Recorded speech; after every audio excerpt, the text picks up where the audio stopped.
Hey dude, so here we have a litex all-weather ceiling fan. I called it a litex outdoor, but apparently it's a litex all-weather.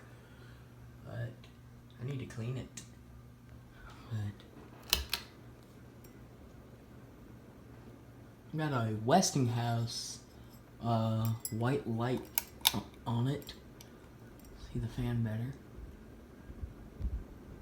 Yeah, the paint's gone from the ceiling. Originally there was a Heritage Hugger fan in here, but that one's long gone.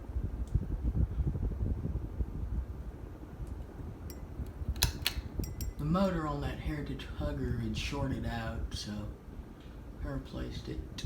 I forgot what I replaced it with because I've changed my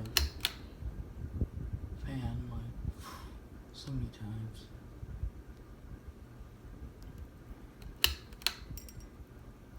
So yeah, bye.